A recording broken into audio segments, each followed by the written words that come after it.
Pois é, e o meu convidado agora é o escritor e conferencista César Romão. Boa noite, seja bem-vindo ao nosso programa. Prazer imenso estar Tudo aqui bem. com você. Olha, este é um tema que eu não sei se eu já comentei aqui no programa, eu acho que não. Eu trabalhei muito tempo com um grupo da terceira idade lá na Vila Prudente, que é um grupo grande até da terceira idade, e sempre me chamou a atenção que eles têm uns programas dentro do grupo que fazem com que aquela pessoa que está envelhecendo, ela tenha mais qualidade de vida. Isso tem sido uma procura do nosso tempo ou desde sempre aquelas pessoas que envelhecem querem ter esse toque a mais para envelhecer com mais sabedoria? Fábio, a Vila Prudente é minha terra de origem. É mesmo? Olha que coisa, hein? Aqui a todos os meus amigos da Vila Prudente. Maravilha. A velhice, ela não é um estado que a gente atinge, a gente adquire. Uhum. Os mesopotâmicos, 6.000 anos antes de Cristo, já se preocupavam em rejuvenescer as pessoas. Certo. Foi o primeiro povo a se preocupar com a velhice. Eles observavam os répteis quando trocavam de casca, né? E aí, a gente também pode fazer isso. Então foi o primeiro povo a se preocupar em combater o envelhecimento foram os mesopotâmicos. Hipócrates dizia que a gente não envelhece se não deixarmos morrer aquela energia interior que nós temos. E Celsius, o grande físico, dizia o seguinte, que a gente envelhece quando nós intoxicamos o nosso corpo, tanto por coisas emocionais como materiais. Às vezes a busca pela qualidade de vida pode ser uma busca errada também. Você pode estar fazendo coisas que não são compatíveis com aquilo que realmente vai causar o seu rejuvenescimento. Agora, a gente pode dizer que de um tempo para cá, com esse aumento das atividades, a gente tem um estresse maior, menos conversa com as pessoas, mais redes sociais. O que mais prejudica o nosso bom envelhecimento? Como que a gente poderia dizer assim, olha, isso daqui não é muito bom para quando eu ficar mais velho? Principalmente para quem é mais jovem hoje, fala, eu ainda vou demorar para ficar mais velho, não é? Tem isso também, né? Olha, eu tenho alguns itens que eu falo em minhas palestras. Primeiro, você tem que escolher uma profissão que você possa fazer mesmo quando você tiver uma idade avançada. Então, o que você faz hoje, você precisa ter uma visão se você vai estar fazendo isso quando você tiver uma idade avançada. Outro ponto é o seguinte, não seja uma pessoa saudosista, né? Pode até ser, mas não despreze o presente nem o futuro. Então, isso que você falou da tecnologia, do avanço, é importante a gente procurar saber. Até porque quando você tem uma certa idade, você vai brincar com seus netos, porque quem envelhecer hoje e não tiver um pouquinho de conhecimento de tecnologia, não vai brincar com o neto. Não guarde mágoa, não guarde rancores, isso é um verdadeiro veneno durante a vida. Procure usar a sua experiência para inspirar e orientar as pessoas, porque a gente, quando pega uma certa idade, atinge uma certa idade, a gente tem uma experiência que precisa ser compartilhada. Seja o eixo da sua família, não a roda. Porque quem inventou a roda é muito inteligente, mas quem inventou o eixo é muito mais inteligente, porque a roda sem o eixo não funciona. E mantenha a sua família unida. Aceite as coisas que você não pode mudar e procure conviver bem com elas.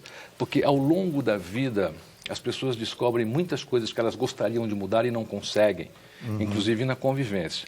E não envenene o seu corpo, né, com alimentos que são incompatíveis à sua condição genética. Isso acontece muito.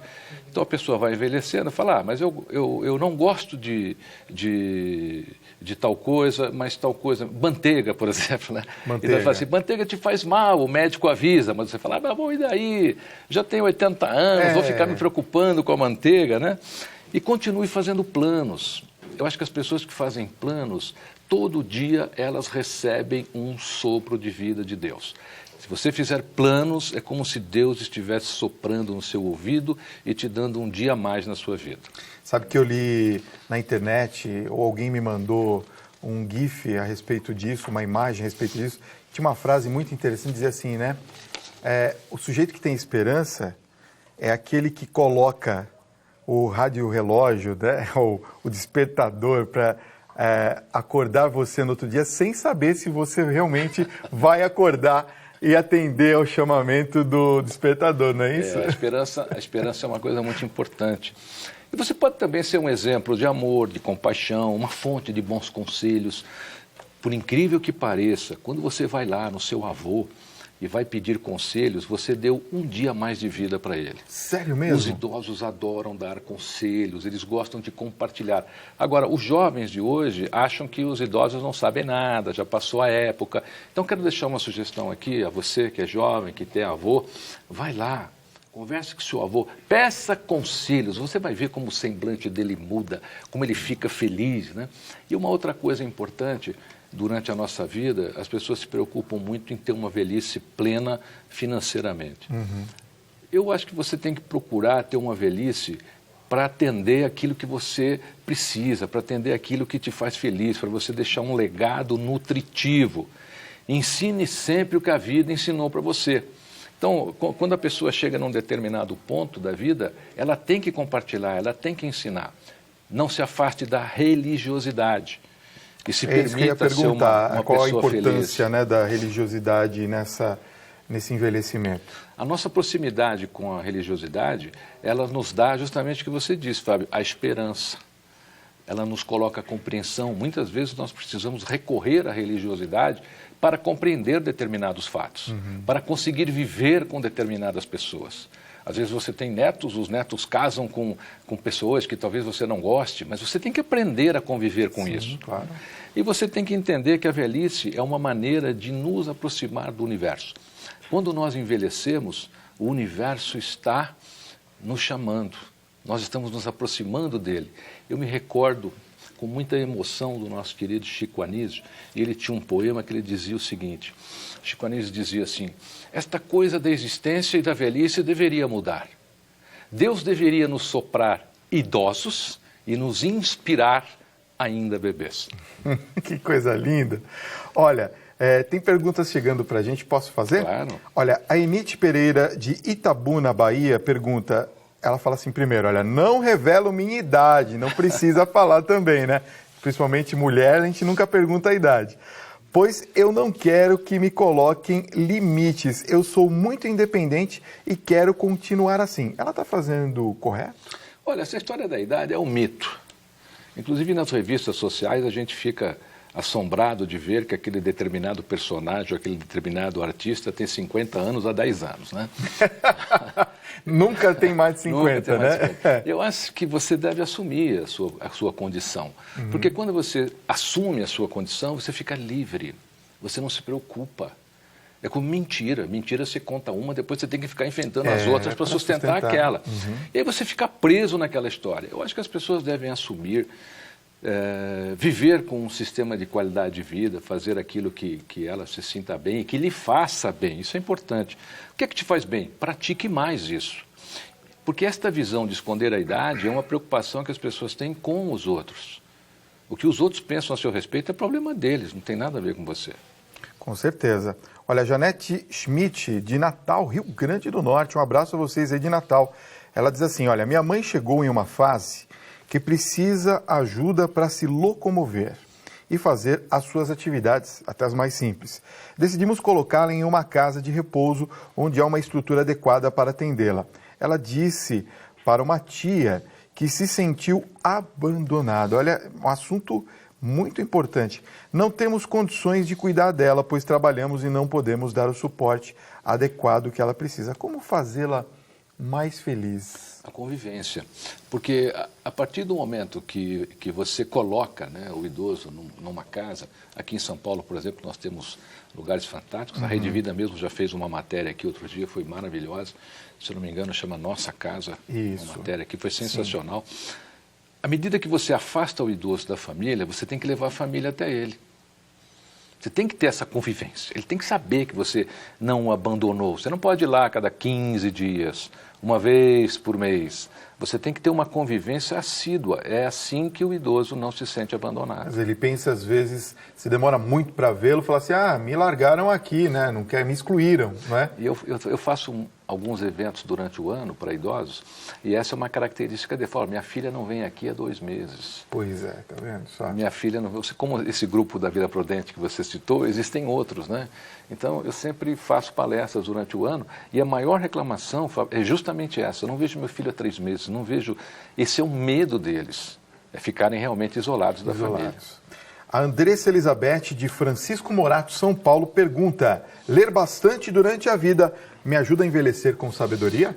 Olha, a leitura, inclusive, Fábio, eu vou aproveitar para você não envelhecer, eu vou até deixar aqui o meu mais recente livro, A Semente de Deus, a edição comemorativa dos 25 anos de sucesso no Brasil, em mais 51 países deste livro. Olha só. A leitura, Muito ela obrigado. é fantástica. Por quê?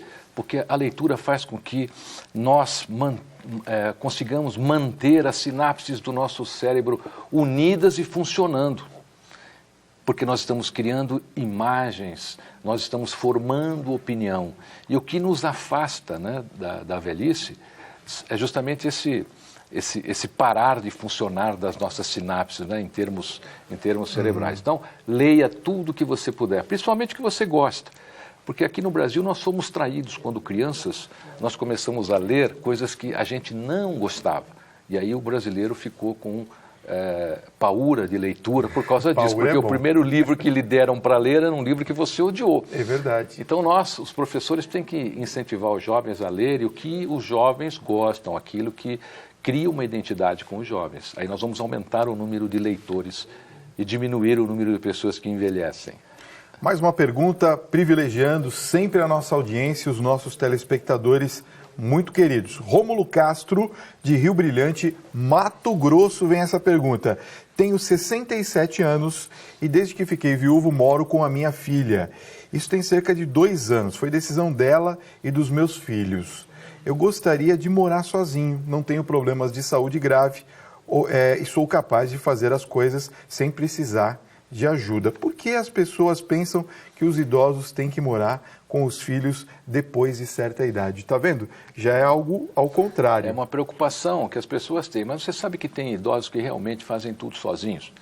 Então você tem pessoas que têm uma idade avançada, mas eles leem, praticam exercício, têm a vida deles, porque o idoso quer um pouquinho da privacidade dele. Claro. E às vezes as pessoas que moram com os idosos não têm esse conhecimento, então não dão a privacidade. Então fica aquela história: pai, não come assim, não come isso, está na hora do senhor dormir, está na hora do seu remédio, vamos fazer isso, vamos em tal lugar. Vamos... E aí o idoso perde o que seria a individualidade dele. Então mesmo que você more com um idoso, quer dizer, você não pode deixar ele perder a individualidade dele, o senso de que ele tem um território. Né, e que ele pode caminhar naquele território livremente. O senhor estava falando aí, eu estava lembrando aqui da minha mãe, que faleceu recentemente, todos sabem disso. Foi logo na estreia aqui da minha participação aqui no Tribuna. E eu morava, sempre morei com ela, né? Desde, claro, nasci, morei com ela o tempo todo. E essas características são interessantes. A da conversa, que sempre ela queria ter, explicar, falar, contar aquelas histórias, né, de como é que a família chegou em São Paulo, que era tudo cafezal, só terra, aquela história toda, e vindo até esse instante em que ela queria a individualidade dela. E para nós que moramos com ela até o fim da vida, às vezes era muito difícil você perceber, não é, qual que é esse limite. Qual que seria uma dica interessante para quem hoje mora, cuida da mãe ou do pai, como foi o meu caso, minha mãe faleceu com 86 anos de idade, né? E assim, com uma idade muito boa, mas assim, qual seria a dica para que essas pessoas pudessem realmente falar assim, olha, eu tenho a minha mãe e meu pai preservados aqui na sua integridade? Olha, manter a individualidade deles. Você não pode levar seu pai em lugar que ele não gosta, você não pode querer que ele faça coisas que ele não gosta ou que ele nunca fez, porque tem tudo isso, né? A pessoa vai atingindo uma idade, os mais jovens já querem colocar coisas na vida daquela pessoa que ela não conhece, que ela não viveu. Este fator de remontar ao passado, fazer o idoso contar a história, explicar, pedir conselhos, isso também é muito bom, isso aí você dá um dia mais de vida para ele. Sem contar que a gente tem muito a aprender com as pessoas que têm mais idade e têm histórias para contar. Que coisa bonita, né? Olha, gente, eu recomendo para vocês, então, esse livro do César Romão, A Semente de Deus. Obrigado pelo presente. Com certeza, eu vou mostrar de novo aqui para o Anderson, ó. Foca aqui para a gente, ó. Para você, está à venda nas principais livrarias do Brasil? Qualquer livraria do Brasil, e você pode lê-lo também em diversos idiomas. Ele está em 51 países hoje, inclusive em russo. César, muitíssimo obrigado pela sua presença. Foi um prazer conhecê-lo, viu? Obrigado. Gente, já que estamos falando de envelhecimento, envelhecer com sabedoria, envelhecer bem...